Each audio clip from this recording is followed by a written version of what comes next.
If you saw your elderly neighbor's son hit her hard enough in her own backyard that she fell, and you were 16 feet away from a phone, and you did nothing, were you a witness, or were you a participant?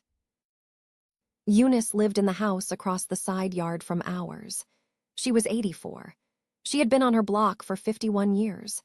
Her husband Henry had passed in 2015. She was, on the surface, doing all right. She had her routines. She had her mail time. She had a Tuesday cribbage with 2 friends at her dining room table. Her son moved back in with her in the summer of 2023. His name is Carl. He is in his mid-50s. He had been divorced twice and had been, by Eunice's own description, across the fence one afternoon between things. He was supposed to be there for a few months. He stayed. It did not take long for things to get bad.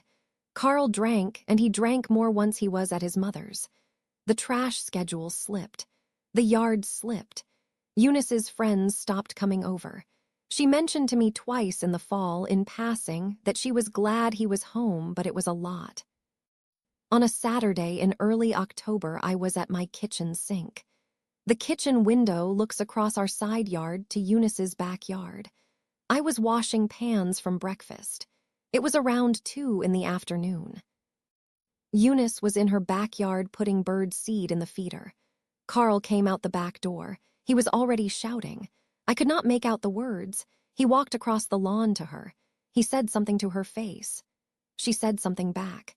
He raised his right hand and he slapped her across the side of the face. She stumbled. She did not fall to the ground, but she went down onto one knee on the grass and stayed there. I am going to tell you exactly what I did. I stood at the window. I held the pan I had been rinsing. The water was still running. I did not move. I watched Carl walk back to the door. I watched Eunice get up. I watched her stand at the feeder for 30 seconds, brushing grass off her knee. Then I watched her walk back into the house behind him. I did not call anyone. I did not knock. I did not go to her door later in the afternoon to ask if she was okay. I put the pan in the drying rack. I dried my hands. I told myself I would think about what to do, and the thinking lasted 4 months, and at no point in those 4 months did I do a single thing. I saw Eunice twice more in person. The first time was 3 days later at the mailbox. She was in a long-sleeve cardigan, which she did not usually wear in October. She said hello. I asked her how she was. She said she was fine. I asked her how Carl was. She said he was a help. I said that was good. I went back inside. The second time was at the Halloween candy hour. She came to the door with a bowl of candy and a smile. She was wearing makeup.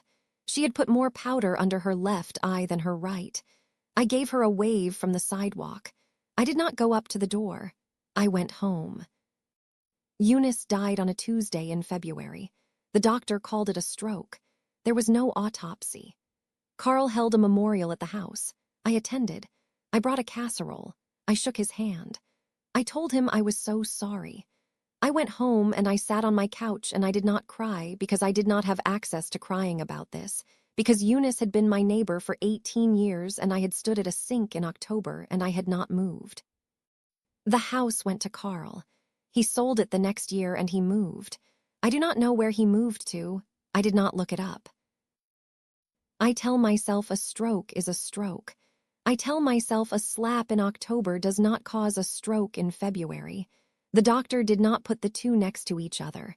I have not put them next to each other out loud either. What would you have done? Tell me in the comments.